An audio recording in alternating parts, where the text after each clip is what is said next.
ಇವತ್ತು ದಿನ ಭಾರತೀಯ ಜನತಾ ಪಾರ್ಟಿ ವತಿಯಿಂದ ಗುಡಿಬಂಡೆ ತಾಲೂಕಿನ ಮಹಿಳಾ ಮೋರ್ಚಾ ವತಿಯಿಂದ ಇವತ್ತು ದಿನ ಈ ಕಾರ್ಯಕ್ರಮ ಹಮ್ಮಿಕೊಂಡಿರೋದೇನಪ್ಪ ಅಂದರೆ, ಏನು ಮಹಿಳೆಯರಿಗೆ 33% ಎಲ್ಲದರಲ್ಲೂ ಕೂಡ ಮೀಸಲಾತಿ ಬೇಕು ಅಂತ ಹೇಳಿ ಪಾರ್ಲಿಮೆಂಟಲ್ಲಿ ಭಾರತೀಯ ಸರ್ಕಾರದಲ್ಲಿ ಎಲ್ಲ ಕೂಡ ಅಮಲುಪಡಿಸೋದಕ್ಕೆ ಬಿಲ್ಲನ್ನು ಇಟ್ಟಿದ್ರೆ, ಕಾಂಗ್ರೆಸ್ ಪಕ್ಷದವರು ದಲಿತರಿಗೆ ಮತ್ತು ಮಹಿಳೆಯರಿಗೆ ನಾವೇ ಅಂತ ಯಾವಾಗಲೂ ಆರಾಧನೆ ಮಾಡುವಂತವರು ಈ ಬಿಲ್ ಪಾಸ್ ಮಾಡೋದಕ್ಕೆ ವಿರೋಧ ಮಾಡಿರ್ತಾರೆ.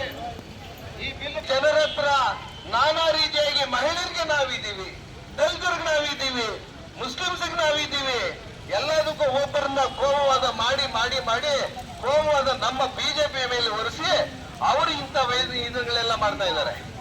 ಮಹಾಜನರೇ, ಮಾತೆಯರೇ, ಇವತ್ತಿನ ದಿನ 33% ಮೀಸಲಾತಿ ಆಗಬೇಕು ಅಂತ ಹೇಳಿ ನರೇಂದ್ರ ಮೋದಿ ಅವರು ಪಾರ್ಲಿಮೆಂಟ್ ಅಲ್ಲಿ ಬಿಲ್ ಅನ್ನು ಇಟ್ರೆ ಪೂರ್ತಿಯಾಗಿ ಅಪೋಷನ್ ಮಾಡುತ್ತೆ ಕಾಂಗ್ರೆಸ್ ಪಕ್ಷ.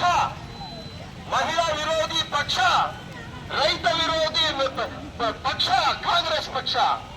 ಅಂತದ್ದು ಇವತ್ತಿನ ದಿನ ಇಡೀ ದೇಶದಾದ್ಯಂತ ಮಹಿಳೆಯರೆಲ್ಲರೂ ಕೂಡ ಎಚ್ಚೆತ್ತುಕೊಂಡಿದ್ದಾರೆ. ಮಾತೆಯರೆಲ್ಲರೂ ಕೂಡ ಸುಮ್ಮನೆ ಬಿಡಲ್ಲ. ಕಾಂಗ್ರೆಸ್ ಪಕ್ಷ ಈಗಾಗಲೇ ನಿರ್ಣಯ ಆಗಿದೆ. ಈಗ ನಡೀತಾ ಇರ್ತಕ್ಕಂಥ ಎಲೆಕ್ಷನ್ ಅಲ್ಲಿ ಇದ್ದುದು ನಿರ್ಣಯ ಆಗ್ತಾ ಇದೆ. ಮುಂಬರುವ ದಿನದಲ್ಲಿ ನಿರ್ಣಯ ಆಗುತ್ತೆ. ಈ ಕಾಂಗ್ರೆಸ್ ಪಕ್ಷ ಇವತ್ತಿನ ದಿನ ಕರ್ನಾಟಕದಲ್ಲಿ ಕೂಡ ಕಾಂಗ್ರೆಸ್ ಪಕ್ಷ ಇರೋದ್ರಿಂದ ಈಗ ಮಹಿಳೆಯರಿಗೆ ಮತ್ತೊಬ್ಬರಿಗೆ ಎಲ್ಲರಿಗೂ ಕೂಡ ಎಲ್ಲಾ ವಿಧವಾಗಿ ಅನಾನುಕೂಲ ಮಾಡ್ತಾ ಇದೆ.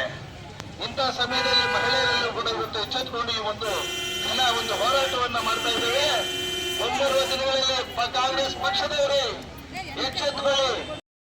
ಅವೆಲ್ಲ 33% ಮೀಸಲಾತಿ ಕೊಟ್ರೆ ಅವರೆಲ್ಲರೂ ಕೂಡ ಕಾಂಗ್ರೆಸ್ ಪಕ್ಷಕ್ಕೆ ವೋಟ್ ಹಾಕ್ಬಿಡ್ತಾರೆ, ಅವ್ರು ಹೆಚ್ಚು ಸೀಟುಗಳು ಬಂದ್ಬಿಡ್ತಾರೆ ಅಂತ ಹೇಳ್ಬಿಟ್ಟು ಇವತ್ತು ಬಿಲ್ ಪಾಸ್ ಮಾಡಿದ್ದಾರೆ ಬಂಧುಗಳೇ.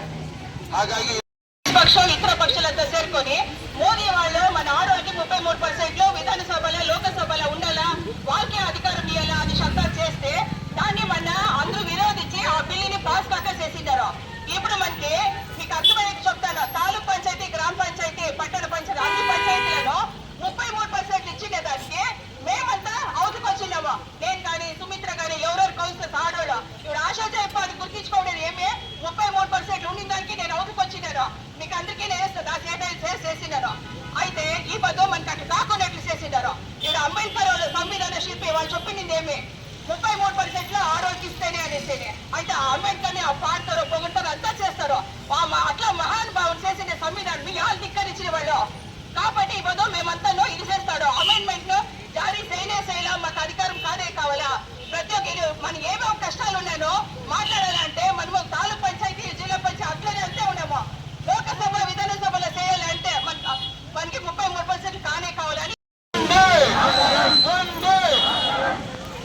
ಗುಡಿಬಂಡೆಯ ಸಮಸ್ತ ನಾಗರಿಕ ಬಂಧುಗಳೇ, ಭಾರತೀಯ ಜನತಾ ಪಾರ್ಟಿಯ ಬಂಧುಗಳೇ, ಇದೀಗ ನಾವೆಲ್ಲರೂ ಕೂಡ ಹೋರಾಟ ಮಾಡ್ತಾ ಇದೀವಿ ಅಂತ ಹೇಳಿದ್ರೆ ಇದಕ್ಕೊಂದು ಮಹತ್ತರವಾದಂತ ಒಂದು ಕಾರಣ ಇದೆ.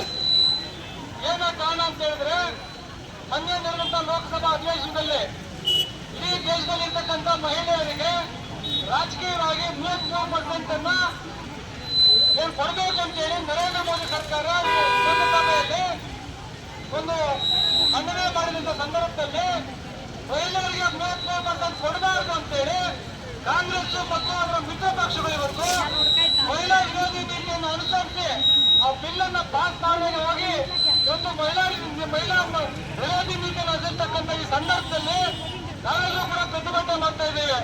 ನಮ್ಮ ಪ್ರತಿಭಟನೆ ಮಹಿಳೆಯರಿಗೆ ನ್ಯಾಯ ಬೇಕು, ಮಹಿಳೆಯರು ರಾಜಕೀಯವಾಗಿ, ಆರ್ಥಿಕವಾಗಿ, ಸಾಮಾಜಿಕವಾಗಿ ಬೆಳೀಬೇಕು.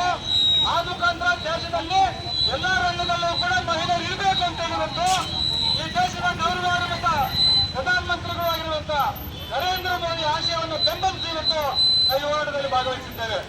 ಬಂಧುಗಳೇ, ಇವತ್ತು ಮುಂದಿನ ದಿನಗಳಲ್ಲಿ ನಾವೆಲ್ಲರೂ ಕೂಡ ಕಾಂಗ್ರೆಸ್ ಪಕ್ಷಕ್ಕೆ ತಕ್ಕ ಪಾಠ ಕಲಿಸಬೇಕು. ಕಾಂಗ್ರೆಸ್ನ ಹುಟ್ಟು ಗುಣನಾಗೆ ಕಾಂಗ್ರೆಸ್ ಭ್ರಷ್ಟಾಚಾರ, ಅನಾಗರಿಕವಾಗಿ ಅಕ್ರಮವಾಗಿ ಬಂದಿರತಕ್ಕಂಥ ಪಕ್ಷ.